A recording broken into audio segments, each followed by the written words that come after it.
நேற்று fridge clean பண்ணுற வேலை இருந்துச்சு. ஈவினிங் போல் முடிஞ்சதும் ப்ரெட்டு செய்யலான்ட்டு ஒரு புது லோஃப் பேன் தான் வாங்கியிருந்தேன்.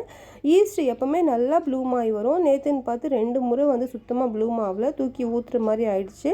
அதுக்கப்புறம் 3rd டைம் ப்ளூம் ஆனதுக்கப்புறமா தான் ப்ரெட் செய்ய ஸ்டார்ட் பண்ணேன். தேவான்ஷ் ஏதாவது ட்ராயிங் கொஞ்சம் ப்ராக்டிஸ் பண்ண சொன்னால் இந்த ஃப்ளாக் செஞ்சு எடுத்துகிட்டு வந்துடுவான். அப்படி ஒரு தேச பக்த அவன். ஸோ இப்போ பார்த்திங்கன்னா இந்த ப்ரூஃப் பண்ண வைக்கிறோம் இல்லையா, ஒரு வார்ம் பிளேஸில் மாவு. ஸோ நம்ம ஃப்ரிட்ஜுக்கு மேலே வச்சு பாருங்கள், நல்லாவே ப்ரூஃப் ஆகி வரும். அதே மாதிரி குளிர் காலத்தில் இட்லி மாவு கூட நம்ம புளிக்கிறதுக்கு ஃப்ரிட்ஜுக்கு மேலே வச்சோன்னா அந்த வார்ம் பிளேஸில் நல்லா புளிச்சிடும். ப்ரெட்டு பார்த்திங்கன்னா பேக்கரி அளவுக்கு இல்லைனாலும் நல்லா சாஃப்டாகவே வந்துருந்துச்சு. ஃபர்ஸ்ட் டைம் செஞ்ச ஃபீலே இல்லை. நான் கூடிய சீக்கிரம் பேக்கிங் கிளாஸ் ஜாயின் பண்ண போகிறேன். ஸோ அங்கே கற்றுக்கிட்டு உங்களுக்கு ஃபுல் ப்ரூஃபான ரெசிபி போடுறேன். பாய்.